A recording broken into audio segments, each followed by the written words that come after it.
Hi YouTube, it's LaShonda and Shania, but obviously it's just LaShonda here. Shania is not in this video because she is with her grandmother, my mom, or should I say Nana. So I am here to give the all-around update about what had happened, the reason why I was gone for so long, other than the financial issues with the internet and moving, and there's still so much going on. Well, we'll start off with this. Um, a big portion of me being gone was that Shania ended up getting RSV. If anybody know what RSV is, it's a respiratory virus that's pretty bad. It can cause hospitalization in some children, and some of it doesn't. But in preemies, it's pretty worse because of the fact that their lungs are immature. And we was back and forth to the doctor, chest X-rays. She was on a nebulizer every 4 hours for breathing, wheezing, coughing, and we received this news after her fourth appointment for congestion. We had first diagnosis was a upper respiratory infection. Second diagnosis was sinus infection. Third diagnosis was RSV following, and then we had chest X-ray at fourth appointment. And the chest X-ray shows clear that it hasn't progressed to pneumonia. And the doctor's saying that her cough can last for months, congestion for months, which is true because I got the final diagnosis of her illness in September, the end of September, and she's still on a nebulizer. Excuse me, not every 4 hours, but she's still on a nebulizer just about on a daily basis. And it's now November, so it's up in the air with that. Also, I had got sick. Sinus infections, as usual, just really bad. Nothing out of the ordinary. And all in all, just trying to keep up with her, her health. And it's being your first child, it's a lot to take in, but being your first child and being a preemie is extra hard because you have to be extra careful. She was having reflux issues, and it was pretty bad. She had an episode, I don't know if I explained the episode she had where she stopped breathing. I was just about to get in the shower, and for some reason, I'm glad I didn't, because she was asleep. So I was going to get my way into the shower, and I didn't. She was laying behind me, asleep. So I heard her move around, so I was like, okay, well, maybe she's just moving around. So I turned behind me, and she had her back. When she has an episode, her back is arched like this. Well, I don't know if I'm doing it right. Let me see. Yeah, like that. Her back arches like that. So her back was arched, and she was, going from side to side. And I automatically know what it looks like when her back is arched. That's why I know she's having an attack. So I hurried up and grabbed her up, and you can hear it constantly trying to come up. Her reflex trying to come out, and it can't, and she doesn't know where to throw it up or swallow. I see it coming out her nose, coming out her mouth. She's foaming at her mouth, and all you can really do is pat their backs, turn them upside down, not upside down, turn them on their stomachs and pat them to try to get it to come out. Therefore, she's not confused in wanting to swallow or let it come out. And as I'm holding her, I realize her chest isn't moving anymore. So now I'm totally freaking out. And I'm like, oh my God, my baby's not breathing. So I'm patting. I'm like, come on, baby, come on. And I'm looking at her face, and she's just got this little. She wasn't breathing, and It was something that I don't wish no one ever, ever, ever, ever, ever, ever, ever, ever will have to go through or see their child go through. Because the thoughts that went through her mind, I was about 2 seconds from calling 911, and she finally took a breath, and I was like, oh, thank you so much. Excuse me, I got another sinus infection. Something. I keep getting them, and I need to see my allergist to find out why I get them so much. I'm just prone to them more because I used to be a smoker, and on top of that, I have really bad allergies. So, it is what it is. But yes, that was the worst episode I've ever seen her had. Um, where she had completely stopped breathing, and just when you feel your child's life is no longer, moving. I'm holding her. I'm like, oh my god, and just as I went to snatch the phone, she started back breathing. So that warranted another trip to the doctor, and he increased her Zantac to 1 milliliter a day. I mean, 1 milliliter twice a day.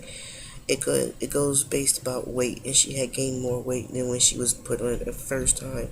The first time she was put on it, she was about 6 pounds, I believe, and second time she had about 9 pounds. So he increased it.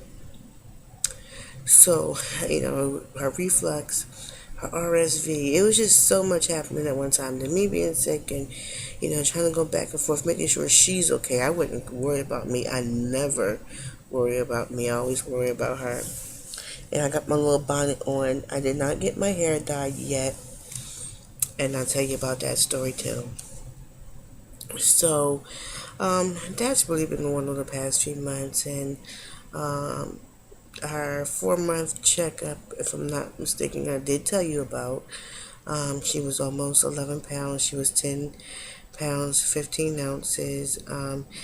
She is 21 inches long from 18 or 19 inches, I believe. But she's dropped in her weight a little bit. She's not gaining close. She's not gaining a pound every 2 weeks. She used to gain a pound or a little more. Her weight was rapid, and she's starting to slow down to where she got a little dip in her growth chart. But if she dips again when she goes back next month, then there's be a problem. Excuse me. Shania is still under the 3% range for a normal baby chart. But when you go on her adjusted age chart, she is in the 75 percentile range for her head circumference, and the 50% percentile range for her weight and height for adjusted age, which means her adjusted age would be 2 months, not 4. But they don't go, the doctors only go by adjusted age when it comes down to development. They go by actual age when it comes to shots and stuff like that. And other than that, she is now smiling. In my last video, she smiled for y'all. I think she even gave you a little bit of a little talking.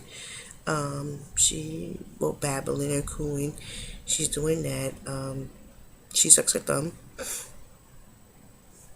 All in all, she is up to par with a 2 month development, except for a few things which the doctor says she should grow out of, but we will see. It's just basically still a wait and a sit and wait until whatever.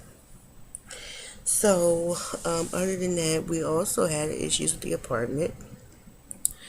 One morning we had a whole bunch of people come in the apartment, and I don't know if I explained this before, and we had, after our inspection of the apartment, we had a whole bunch of people come in, and I thought it was like, okay, they're coming to fix the stuff they said need to be fixed. And then here comes the gas man, and he was like, you have a gas leak. And I was like, a gas leak? And he was like, yeah, we have to cut off your gas. A gas leak. So I asked him, I said, well, do you know how long the gas leak's been in the house? He said, I have no idea. So I was like, oh, really? So we've been living in the house with gas for Lord knows how long.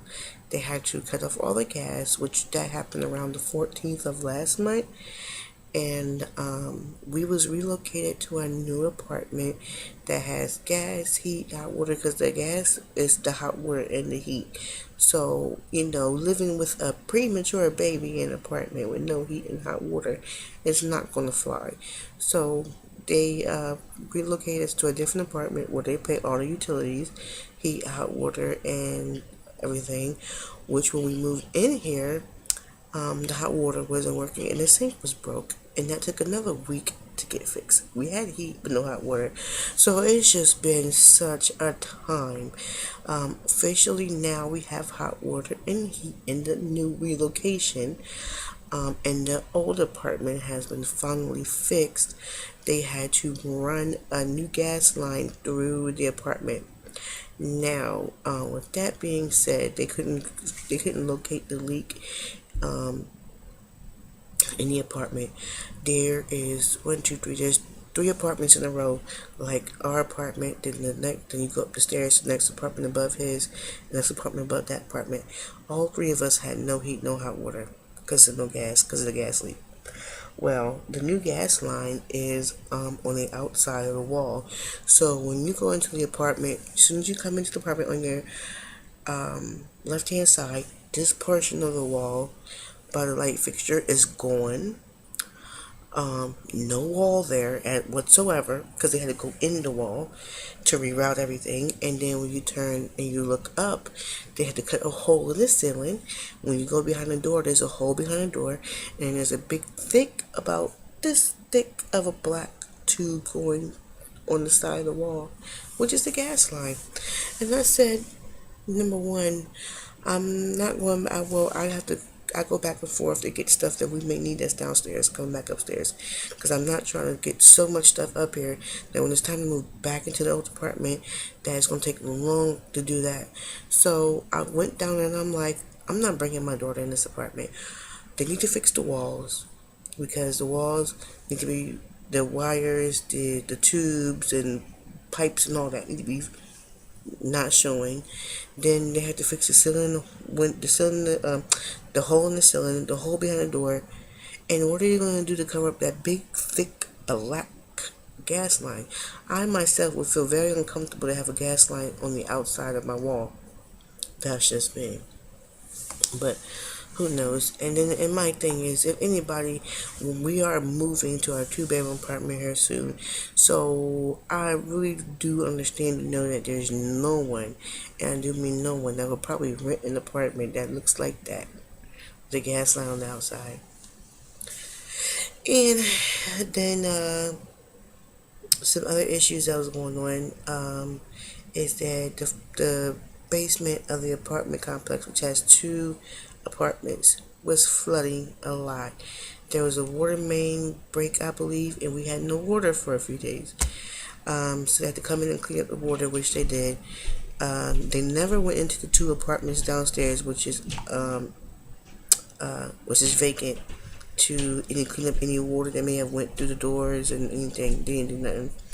So finally, months and months and months down the road, I'm wondering why the window was open downstairs, because the apartment is vacant. I look in, the whole apartment is molded. Walls black, carpet black, everything is black. So I was like, okay. And they went in and they had to demolish basically the wall. They broke out all the walls, took up all the carpets, they did everything. And I'm like, well, if they never had the mold tested to see if it's dangerous, and they're going in there they even have masks on.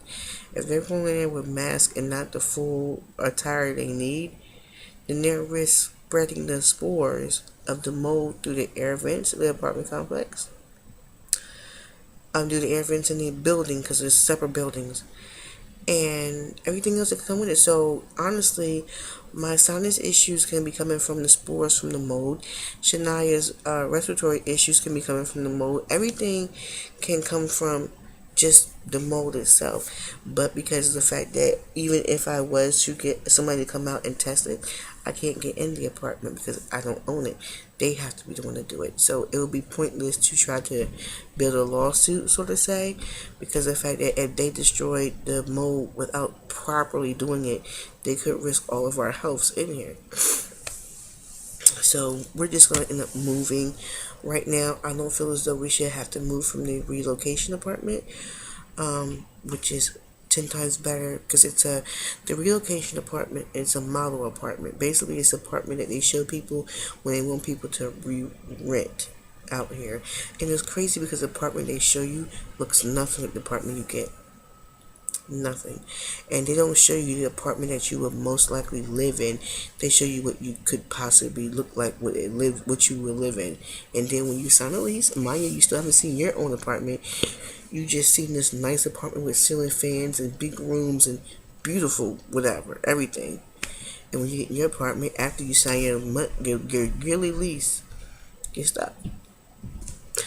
And then if you don't do by their rules, they make you pay 2 months extra rent even though you're not here. It's really crappy. So that's excuse me. That's about almost everything that's been going on. And then we ended up losing the internet. Like, it was just so much stuff that was more important at that point in time that we couldn't deal with, and the internet had to be one that had to go. And I really hated doing it. I did because I was, so much in my videos every week, especially with having Shania home, and it was just so much, ladies. And I hope you can accept my apology for being gone for so long. I really appreciate everybody that's welcomed me back. I will be doing my videos just about weekly, but it's just a hectic time for me right now.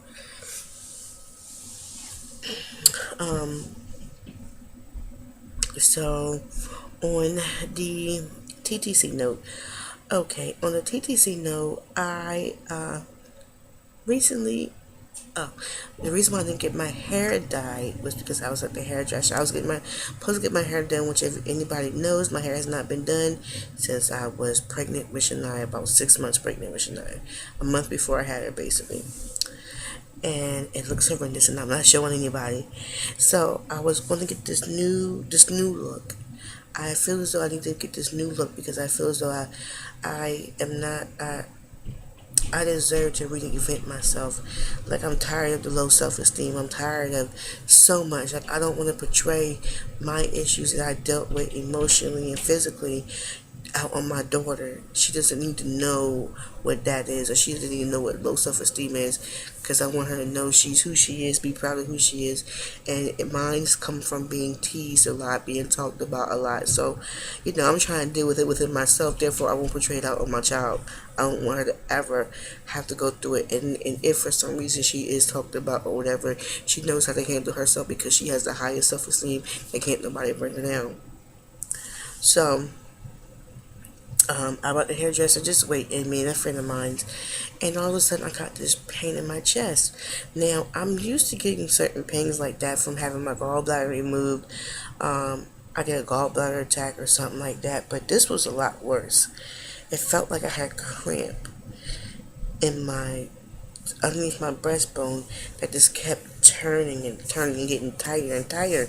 And I got up, I walked around, I drank some water, I tried to lay down. Then I got really flushed and hot and started to get cold sweats, and I was like, oh my God. I was like, okay. So I called my mom. I said, Mom, did you come get me? My chest is hurting really bad. And by that time, it got 10 times worse. So I was like, oh my jeez. And the lady came out, she's like, we're ready for you. I said, I can't. I said, I'm about to leave. I said, my chest hurts so bad.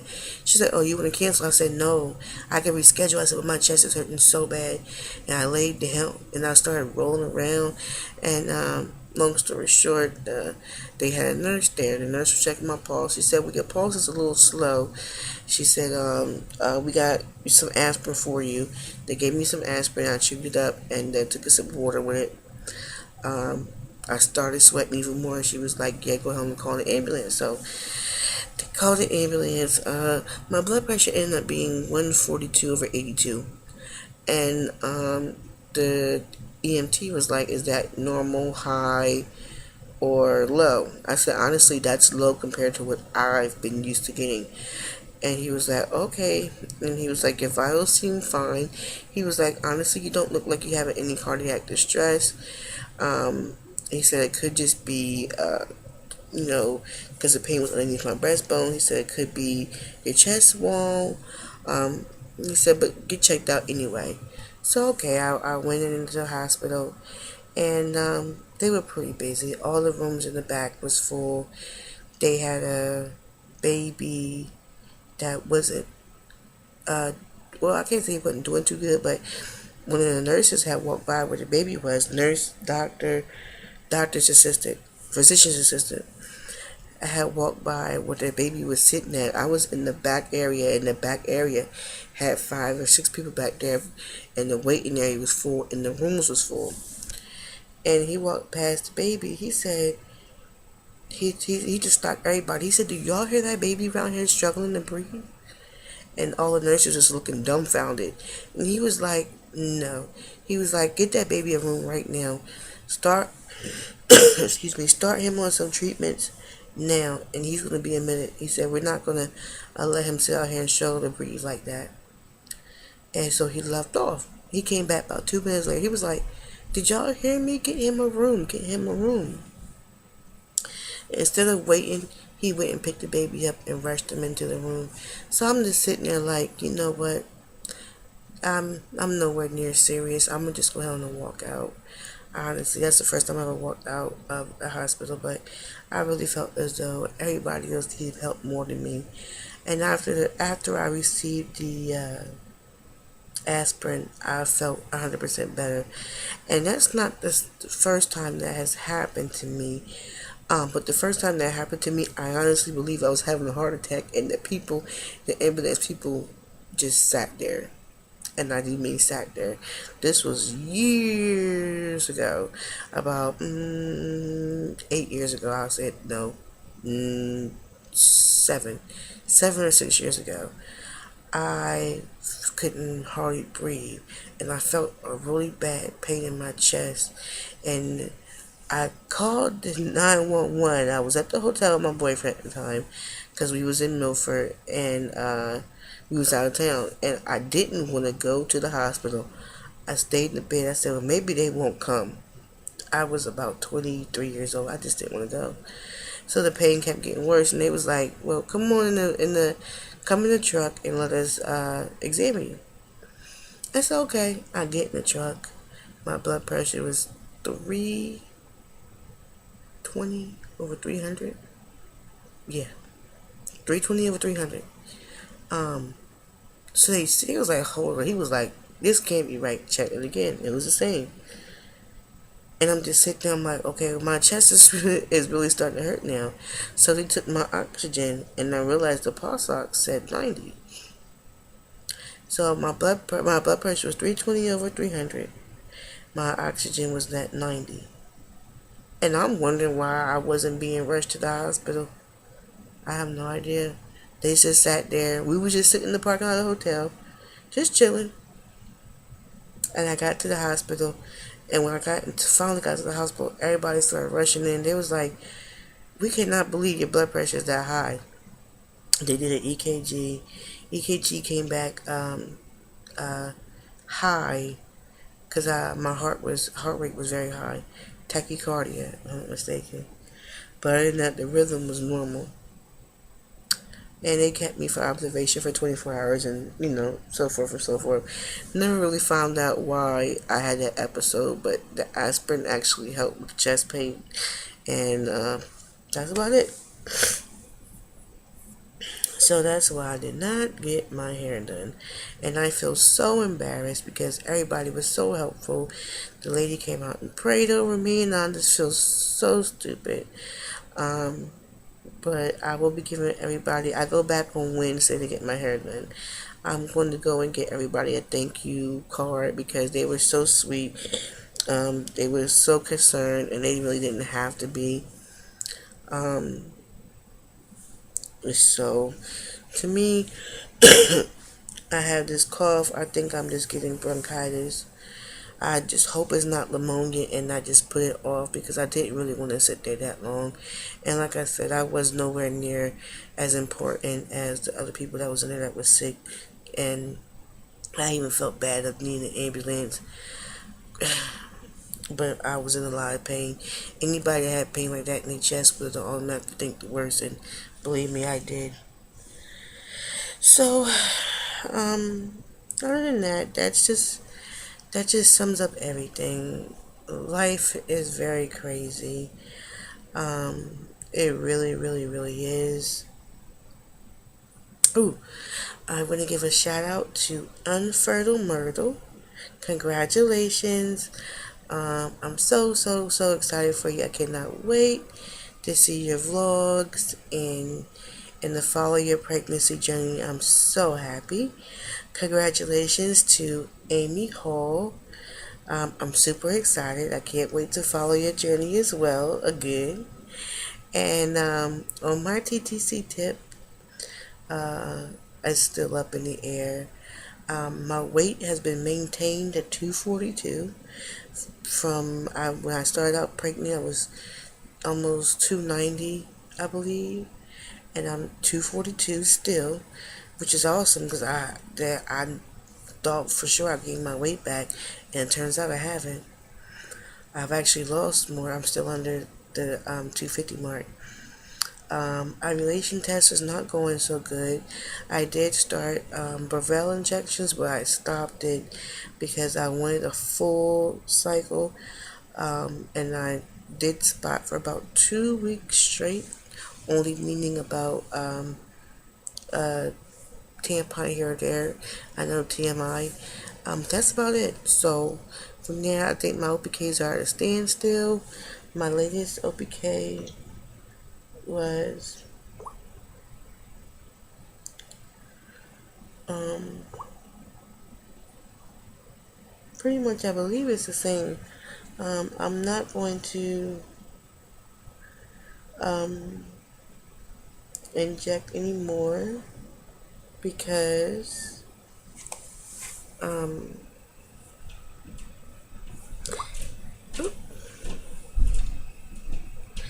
maybe upstairs having some issues up there. That's my last OPK.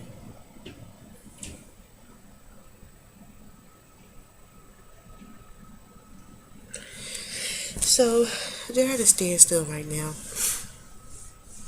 What cycle day I'm on, I have no idea. I did not count when I started spotting. I didn't, so I have no idea. So hopefully, my shipment comes in next week of my OPKs, digitals, and that. So I will have more on that on my next video.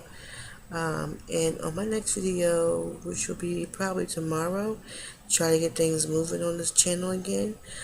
I will have Shania. She should be back from her grandma's house by then.